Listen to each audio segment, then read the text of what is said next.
Hello, everybody.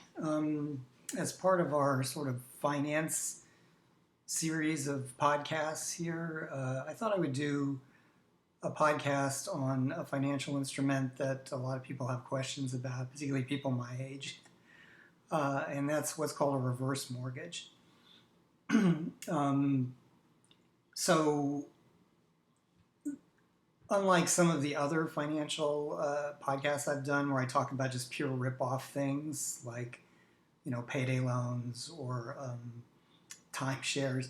Reverse mortgages are not just a pure rip-off instrument. They actually can serve a purpose, and they're legal. They're governed by federal and state laws, and they do serve a financial purpose for some people. Now, there's pros and cons to doing a reverse mortgage, so I'm going to get pretty deep into that.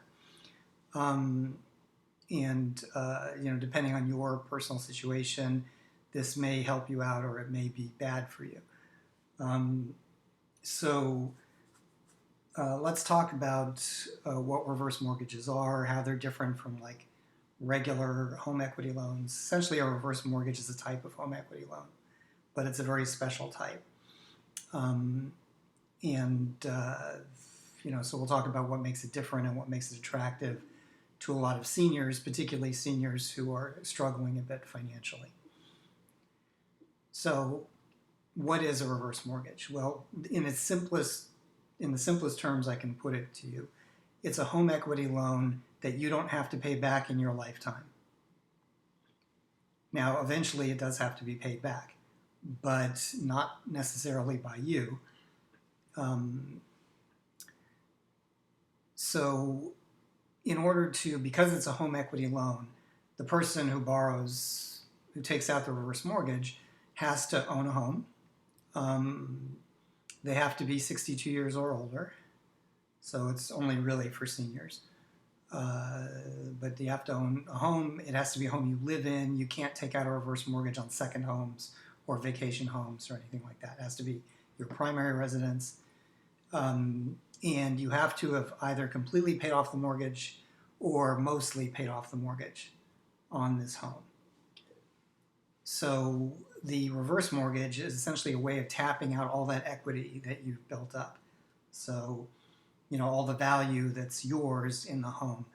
This is a way of tapping it out and getting the bank to sort of pay you back over time.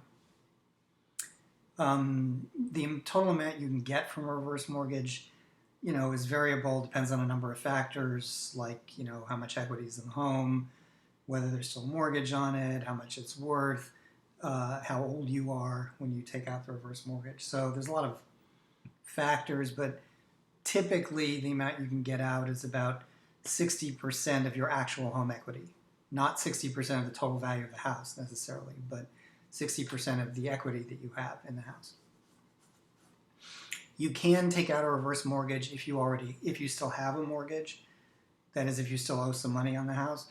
But if you do that, then you have to take out enough of a reverse mortgage to pay off the existing loan. So you can't have any other outstanding mortgages or loans on the house when you take out a reverse mortgage. If you do, you have to use the reverse mortgage money first to pay off all those existing loans on the house. Okay, so what's the advantage here? I mean, people who have home equity can already get other types of loans. They can get home equity loans or home equity lines of credit. So why is this better? Well, the bottom line is it's better because you don't have to pay it back in your lifetime.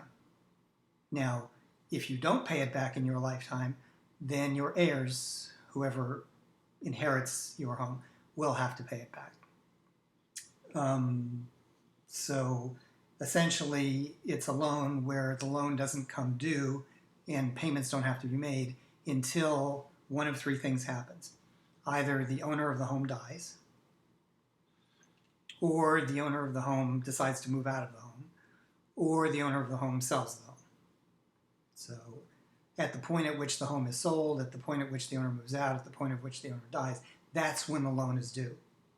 That's when you have to make payments. Usually, the whole thing at once, actually. The, uh, But until those things happen, you don't. So let's suppose I'm 70 years old and I take out a reverse mortgage for a couple $100,000 on my house um, at some interest rate. That money doesn't have to be paid back at all. No monthly payments, no payments at all until I die or I move out or I sell the house. So I just get this money and I can get it either all at once as a lump sum or I can get it as a monthly payout, so a certain few thousand a month, or I can get it as a line of credit, however I want it, or I can mix those up. So however I want to take out the reverse loan, I can take it out if I'm approved. And nope, I don't have to make any payments on it until I'm gone. And then my heirs have to make the payments. So usually they'll have to pay the whole thing all at once, however much is owed at that time.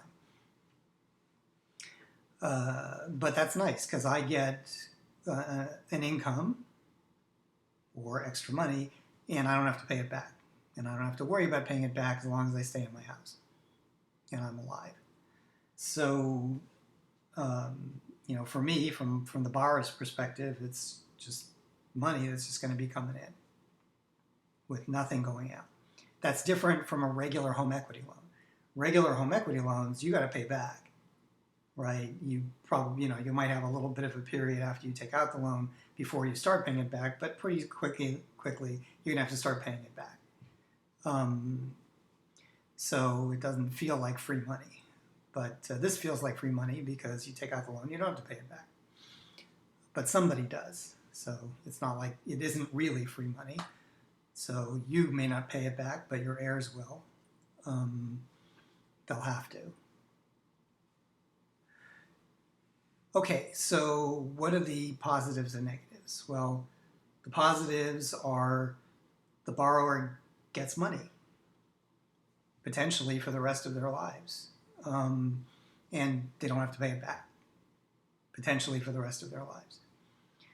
So that's nice. Unlike, say, borrowing on, taking on an unsecured loan, like an unsecured bank loan, which tends to have very high interest, or taking out money off your credit cards or whatever, which has really high interest. This, you don't have to pay this back, and the interest rate's not as high as those unsecured loans. However, it is quite a bit higher than a mortgage. So just because they call it a reverse mortgage, okay, so it's got the word mortgage in it, but the interest rates are going to be a lot higher for the reverse mortgage than for a regular mortgage, and we'll get into that later.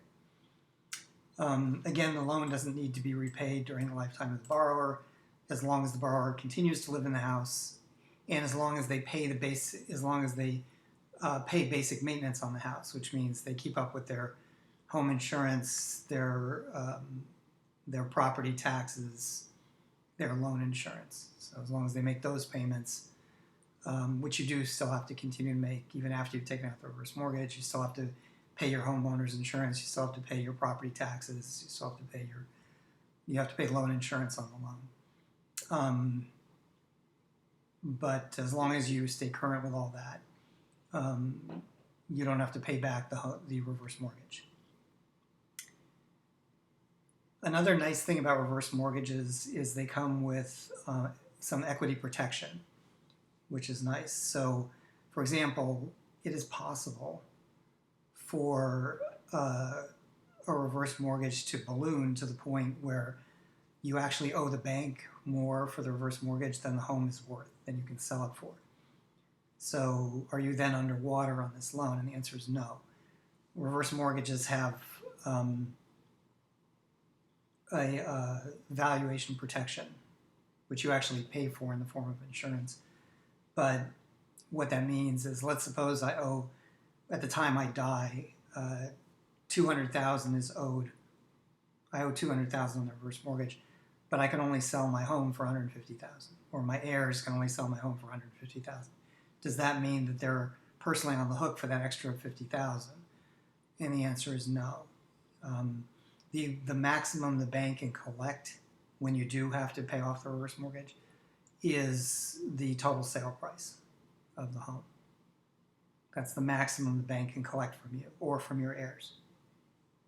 So if the home has dropped in value, or if your reverse mortgage interest went so high that you actually owed more than the home was worth, it's not going to hurt you or your heirs, because the maximum the bank can collect from you and from your heirs is whatever the home sale price is. So they can take all of the sale price, but that's the most they can get. So at worst, that leaves your heirs with nothing, but not less than nothing. They don't have to pay out of their own pocket to make the mortgage whole. So you might wonder, why would a bank take a chance like that? Well, when you take out a reverse mortgage, you have to pay annual insurance fees on the loan. And the insurance fees are actually for this issue. It's to cover the bank in case the home sells for less than you actually owe on the reverse mortgage. The bank can then collect the remainder from a government agency, which is funded through these interest fees. This annual loan assessment. So the bank's going to be whole. It just can't get whole necessarily from your relatives or from you. It might have to also take some government money to get whole. So that's why banks are willing to do this. There really is no chance they're going to lose any money on this deal, thanks to that extra loan insurance you have to pay. Okay, so the positives are your relatives or you cannot be on the hook for this for more than the home sells for, even if you actually owe more than that. And you don't, as the borrower, you don't have to pay back this loan as long as you live in the house and pay the property taxes, and generally make sure you make all the regular insurance, property tax, loan interest payments. Sorry, loan insurance payments. You actually don't have to pay the interest. So that's good, free money for the rest of your life, and protection against drop in home value. So these are positives. So what are the negatives? Well, the negatives are, first of all, the origination fees on reverse mortgage loans are very high, higher than on regular mortgages, and much higher actually than regular home equity loans. The origination fee of a reverse mortgage is 2% of the loan value plus a whole bunch of other fees. So it really adds up. The interest rates on reverse mortgages are much higher than on home equity loans.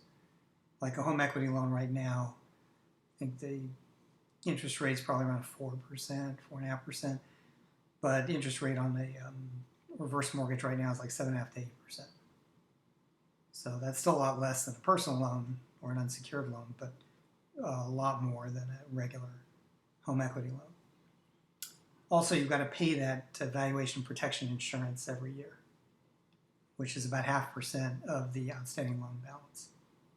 So, for example, if you take out a $200,000 reverse mortgage, then annually you're going to have to pay about $1,000 in the insurance, the value protection insurance. Again, that's to make sure the bank stays whole in case the property value drops.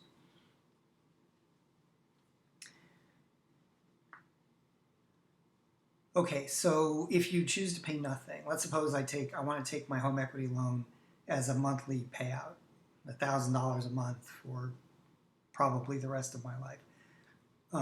So that's just what the bank's going to send me every month, $1,000 a month for the rest of my life until the equity's gone.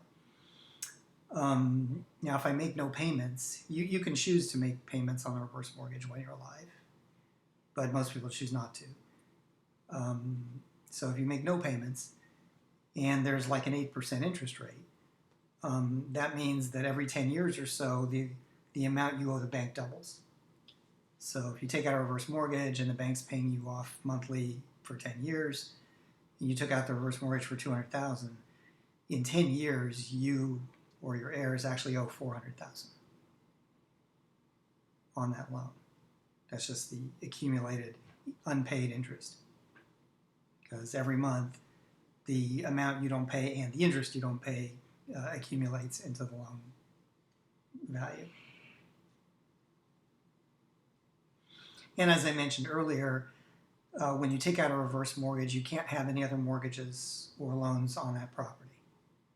So they'll sometimes let you take out a reverse mortgage when you do have other loans, but that's with the promise that the first thing you do with that reverse mortgage is pay off those other loans. So you've got to take out enough to pay off all the other loans, and then whatever's left over, then you can, they can pay you directly. So, for example, if I have a home and they'll let me take out a $200,000 reverse mortgage on it, but I still owe $100,000 on the actual mortgage I took out originally.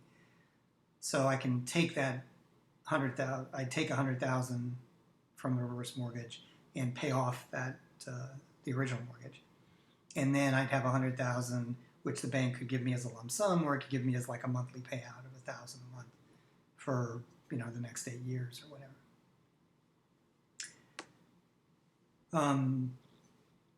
So anyway, those are the bad things. The bad things are high origination fees. So it's a costly loan, higher interest rates compared to other ways you can get equity out of your home, and you have to pay that loan insurance every year.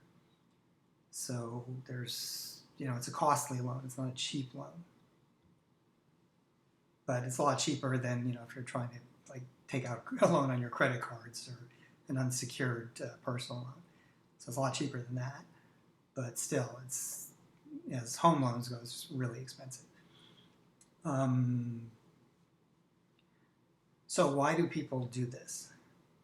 Well, usually seniors do this when their monthly income is not adequate for paying their bills.